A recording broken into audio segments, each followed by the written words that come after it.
Now students, we are done with the chapter. Now let's move to the practice exercise of this chapter. हम करके देखते हैं कि हमने इस चैप्टर में जितने रूल पढ़े हैं उन रूल्स को अगर हम स्टेटमेंट्स पे अप्लाई करके देखें तो ये कितने वर्दी हैं हमारे लिए from your examination point of view.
Now let's talk about the solution of the chapter adverb. आपने खुद से सॉल्व करके देख लिया टाइमर के साथ में, आपने अपनी स्पीड आई होप एडजस्ट कर ली होगी।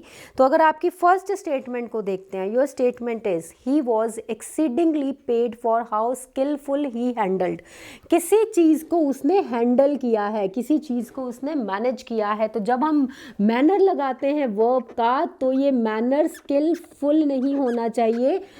यहाँ पे जो मैनर है वो instead of skillful it has to be skillfully. देखिए आपको याद होगा जब आपको रॉयल ऑर्डर ऑफ एडवर्ब कराया गया था चैप्टर में, तो रॉयल ऑर्डर में आपको बताया गया था कि जो मैनर ऑफ एडवर्ब होते हैं वो LY के पैटर्न को फॉलो करते हैं। तो ये उसी का जो है फॉर्मूला यहाँ पे एप्लीकेबल है। तो इस स्टेटमेंट में नंबर 1 में जो कुल मिला के हमारा एरर आया, वो एरर आया पार्ट B में। If we talk about your next statement, your next statement is I met her about 10 years ago and have remembered her ever for। अब आपको देखिए जब आपके पास में टाइम सेंस फिक्स होता है तो इंस्टेड ऑफ फॉर हम यूज़ करते हैं सिंस का। हमारे पास में टाइम फिक्स है ना 10 ईयर्स का, तो यहाँ पे सिंस आना चाहिए। तो कुल मिला के जो हमारा एरर है वो है नंबर D में। ओके चलिए, अगर नेक्स्ट स्टेटमेंट की अगर हम बात करें, he is very senior to me. देखिए आपको वेरी मच और वेरी मच पढ़ाए गए हैं। वेरी आता है पॉजिटिव डिग्री के साथ, मच आता है कंपैरेटिव डिग्री के साथ। तो यहाँ पे क्या है, यहाँ पे आपका कंपैरिजन हो रहा है। वो कह रहा है कि वो मुझसे जो है सीनियर है।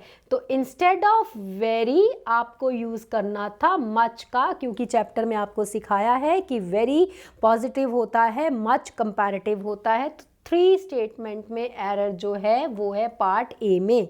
अगर हम नेक्स्ट स्टेटमेंट की बात करें, next statement is he said it was quite all right. देखिए जो क्वाइट है और जो ऑल है, ये दोनों का मीनिंग सेम है। It has to be either quite right और ऑल राइट, दोनों एक साथ नहीं चल सकते। तो इसमें से क्वाइट को काट दीजिए तो ऑल राइट जो है वो मैनेज आपकी स्टेटमेंट को मैनेज कर देगा। तो C में जो है वो हमारा पार्ट C का 4th स्टेटमेंट का एरर बनता है। 5th, I am to glad. देखिए बहुत इजी जो हैं एरर्स बने हैं आपके लिए, लेकिन आपको रूल याद करवाया जा रहा है। जो टू आता है ये आपको कहाँ बताया गया था कि टू हाइपरबॉलिक स्टेटमेंट दिखाता है। टू तब यूज़ होता है जब हमारी स्टेटमेंट जो होती है हाइपरबॉलिक पैटर्न में चली जाती है, ज़रूरत से ज़्यादा चीज़ को दिखा देती है। तो खुशी जो है वो पॉजिटिव टर्म है, हाइपरबॉलिक स्टेटमेंट नहीं है। तो इंस्टेड ऑफ टू यूज़ कीजिए वेरी का। क्यों? क्योंकि वेरी पॉजिटिव डिग्री में आता है। तो आई एम वेरी ग्लैड, ये आपका 5th का सोल्यूशन हो गया। Her father is too much, her failure is too much painful. चलिए यहाँ पे अब याद रखिए, आपको पढ़ाया गया है कि टू मच तब आता है जब स्टेटमेंट में नाउन होता है, और ये नाउन तब बनती जब यहाँ पे पेनफुल की जगह पे पेन होता। लेकिन उन्होंने पेन नहीं दिया आपको, तो ये पैटर्न गलत है। उन्होंने आपको दिया है पेनफुल। तो पेनफुल एडजेक्टिव है। जब हम एडजेक्टिव की बात करते हैं तो टू मच नहीं, मच टू का यूज़ होना चाहिए। तो अगर हम नंबर 6th स्टेटमेंट को देखें तो जो एरर है वो पार्ट B में आ जाता है। Next is the amount which the company has paid to dependents of the dead worker is fairly unjustified. आपने चैप्टर में फेयरली और रादर का जो है वो डिफरेंस पढ़ा है। जो फेयरली है वो पॉजिटिव टर्म्स के साथ आता है, लेकिन जो आपकी स्टेटमेंट है वो नेगेटिव है। क्यों? क्योंकि अमाउंट जस्टिफाइड नहीं है। तो इंस्टेड ऑफ फेयरली यूज कीजिए रादर का। क्यों? क्योंकि रादर होता है वो नेगेटिव टर्म्स के साथ जाता है, वो तकलीफदायी सिचुएशंस के साथ जाता है, लेकिन फेयरली हमेशा पॉजिटिव को सपोर्ट करेगा। Next is when carefully examined. Fine, यहाँ पे जो फॉर्मूला लगा है ये लगा है मैनर ऑफ एडवर्ब का। देखिए जो रॉयल ऑर्डर है आपके लिए वो बहुत इंपॉर्टेंट है। यहाँ पे मैनर ऑफ एडवर्ब का फॉर्मूला लगा है, और जो एग्जामिन्ड है और जो केयरफुली है, केयरफुली आपका एडवर्ब है। तो मैनर ऑफ एडवर्ब के अकॉर्डिंग मतलब काम हुआ कैसे, तो वहाँ पे जहाँ पे उन्होंने लिखा है केयरफुली एग्जामिन्ड, तो काम हुआ कैसे यही कहना चाह रहे हैं ना। तो पहले काम दिखाइए फिर मैनर दिखाइए। तो instead of carefully examined use कीजिए एग्जामिन्ड केयरफुली का। क्यों? क्योंकि जब तक पहले काम नहीं दिखाओगे तब तक उसका मैनर कैसे शो कर पाओगे। तो इंस्टेड ऑफ केयरफुली एग्जामिन्ड आपको यूज करना है examined carefully, manner of adverb है, पहले काम दिखाइए फिर उसका मैनर लगाइए। अगर हम बात करें आपकी नेक्स्ट स्टेटमेंट की, स्टेटमेंट है the government of the country always should make, यहाँ पे जो आपका मैनर लगा है वो लगा है manner of frequency. Manner of frequency है कौन, ऑलवेज। और मैनर ऑफ फ्रीक्वेंसी कहाँ आता है, मैनर ऑफ फ्रीक्वेंसी आता है वर्ब के पहले। तो उन्होंने आपको दिया है ऑलवेज शुड मेक। तो मैनर ऑफ फ्रीक्वेंसी को अगर हम फॉलो करें तो इसका आंसर होना चाहिए शुड ऑलवेज मेक। ये इसका सॉल्यूशन बनता है मैनर ऑफ फ्रीक्वेंसी को फॉलो करते हुए। The last statement is the children have been practising hardly. Hardly की जब हम बात करते हैं तो हार्डली अपने आप में नेगेटिव टर्म होती है, इसका मीनिंग होता है मुश्किल से, मतलब दे आर डूइंग नथिंग।